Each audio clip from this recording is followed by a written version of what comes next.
Yo, this is Real Talk E. Welcome to the locker room where we talk nothing but basketball. First and foremost, I apologize for the long delay. I'm not taking no more delays. Well, I ain't gonna lie. I'm in school, but that's not here or there. Let's get to what I think about the NBA this year. So far, I think we're about 20 games or so into the season. I'm not gonna lie.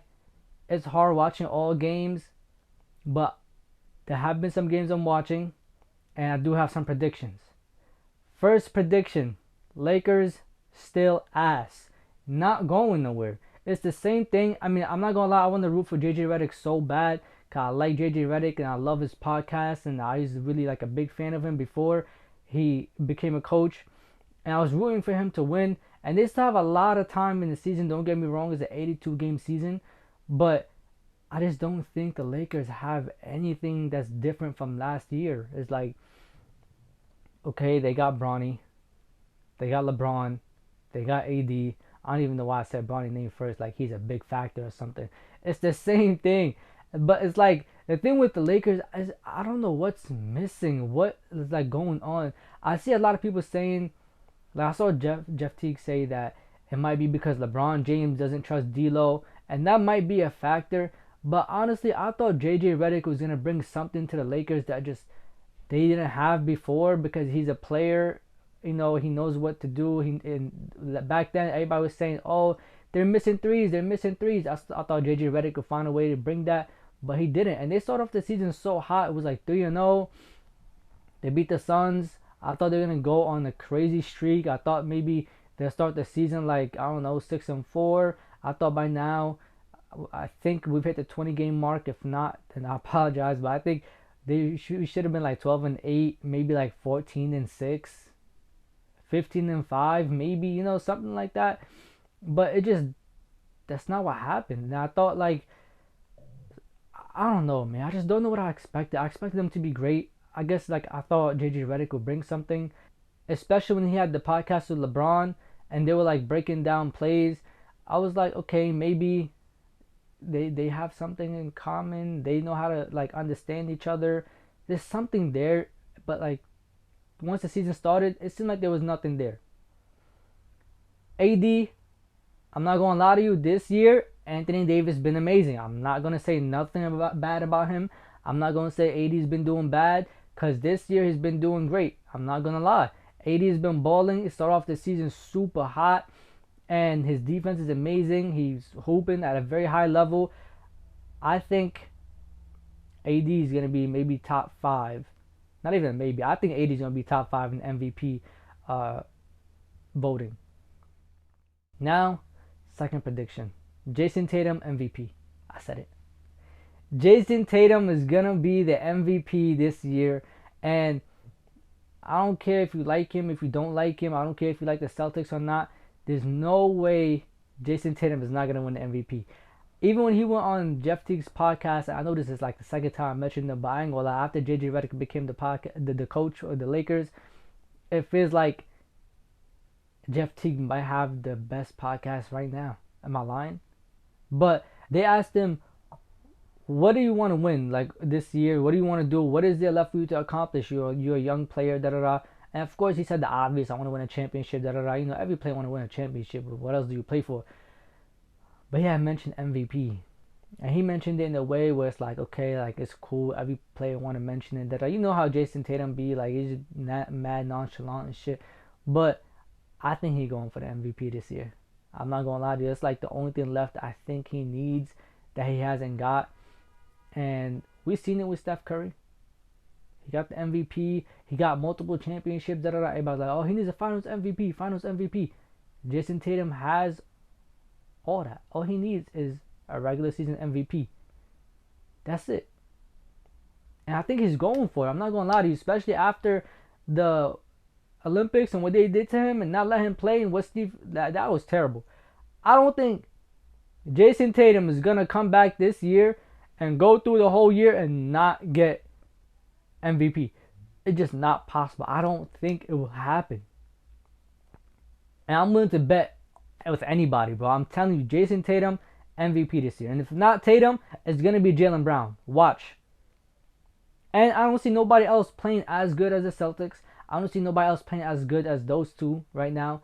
I feel like it's just no way it's not Jason Tatum. Third prediction. Oh, Lord, bro. I think the Phoenix Suns. Damn, I can't even say it, bro. I want to say it, but it's like, I don't want to jinx it because it's my favorite team. And I understand that they have injuries. I know they have injuries.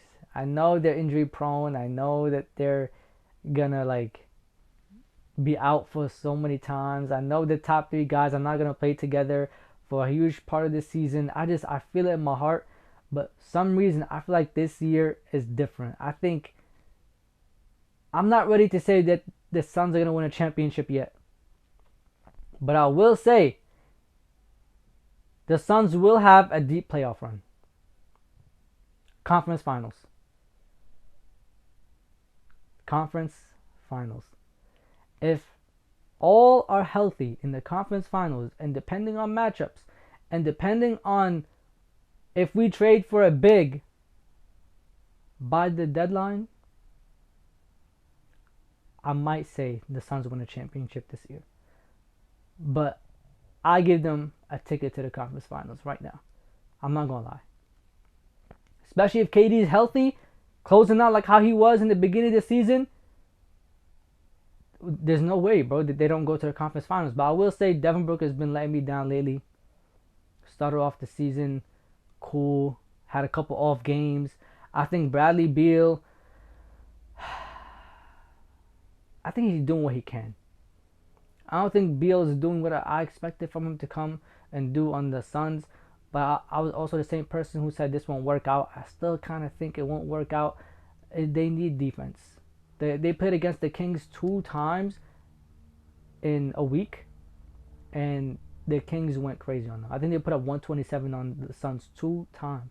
Both times, 127. Now, the first time they competed and they went to overtime. The second time, I know Kevin Durant and Bradley Beal were out, and obviously it's going to play a big factor, but I did not think the Suns would give up 127 points to the Kings. Now, mind you, the Suns have historically struggled with the Kings.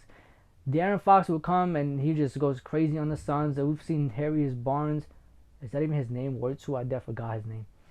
But we've seen him come and he hit like clutch buckets at the end of the game. I feel like he only performs against the Suns for some reason. I know he hit a game winner or 2 game winners against the Suns. Like, historically, the Suns just struggle against the Kings. Why? I just don't know why. But they always struggle against the Kings. And I think this is going to be the year. The Suns are either going to go to the conference finals or they're going to win a championship. And if not that, I'm not going to lie, trade everything. Just blow the whole team up. There's no other comeback from this. Is over. Next, I don't like the Knicks. I don't like the Knicks. I want to say the Knicks. Damn, I feel like it's too early to say the Knicks are the biggest disappointment because the Sixers has been ass, like complete garbage. But I feel like the Knicks just look lost. Like, I don't understand it. I thought it would be a lot more going on, and I feel like they messed that up by trading Dante, because personally I think the 4 Villanova guys had a lot in common, and they had a huge amount of like time together. They had chemistry built, and they were ready to play with each other. It felt like they were ready to like hoop for one another. They were ready to really go out there and fight for one another, right? And last second they traded him for Cat, and I feel like that just messed up everything for the season. Not saying that is gonna be hard for them. I'm not saying they're gonna be a playing team or anything. I think it's going to take them a while to develop their identity. I feel like it's gonna take them a while to actually come together as a team and mesh. I mean, they went to overtime against the Timberwolves, which I'm not gonna lie, Timberwolves been kind of disappointing, and that's another thing. Once they traded Cat away, I feel like it's just not the same, and Ant needs to hit another level. I'm not gonna lie, that's my other thing I would say. Anthony Edwards needs to hit another level. Now, back to the Knicks, I just think something with Cat just is not working. It's not. I don't think they're doing bad neither. I just think that the Knicks is gonna take them a while to build up that chemistry and that camaraderie, because it's like you need time. You're not just gonna get a big piece like Cat and think somehow, some way it's gonna click so fast. And I think that's why they look lost. But to me, it feels like they're lost. The Sixers, embarrassing. I'm not gonna lie. What the hell is this start to the season? What is going on? Like, I see Joel Embiid getting suspended. Joel Embiid pushing reporters because they asking him about him not playing back to backs. Joel Embiid getting fined. Paul George not playing hard enough. What's going on? I feel like it's just Maxey. I know Paul George came back. He's been hooping. I saw him play against the Suns. Went crazy. But him and Maxey, oh my God, bro. I was like, somebody please stop Maxey. Like, yo, I'm not going to lie. Maxey might be the key to that team. I'm not going to lie to you. I think he is. But Embiid and Paul George, if anybody wants the Sixers to work, these two need to hoop. And they need to come back and really perform. Joel Embiid came back, but the Sixers are terrible. Like, garbage, bro. And I feel like it's just embarrassing because I had high hopes for this team coming into the season. I was like, Paul George, Joel Embiid, Tyrese Maxey, like, what else do they need? Like, this an amazing team. The whole time we kept saying Ben Simmons doesn't shoot, right? He got Harden. We said Harden just left. He just straight up left him. I was like, I bet. He got Paul George. We thinking like, Paul George, he scores. He plays defense. He's one of the best two-way players in the league. He's going to perform, even if he's injury prone. We've seen him like actually work his ass off and hoop for mad long, for take up a lot of games in the season and be there. And like, we see him take the Clippers team to places I don't think they should have been, personally. But this season is not a good start. It's just not what I thought it was going to be. And this might change throughout the season. I'm not going to lie to you. I might come back in 10 games and be like, yo, the Sixers are dumb nice. The Knicks are dumb nice. They probably the most scariest teams in the league right now. But I guess only time could tell. And we'll figure that out in time. And whenever that happens, I'll come back and say this is just an overreaction, a calm little comeback, to the channel. And hope to see you out tomorrow. If not, the day after tomorrow. I'm gonna try to do like one video every day or every other day, so bear with me. I can't watch all games, I'll really speak on the situation more later on. But anyways, y'all, thank you so much for coming to the locker room. Like, comment, subscribe, and share. This is Real Talk with E, and peace.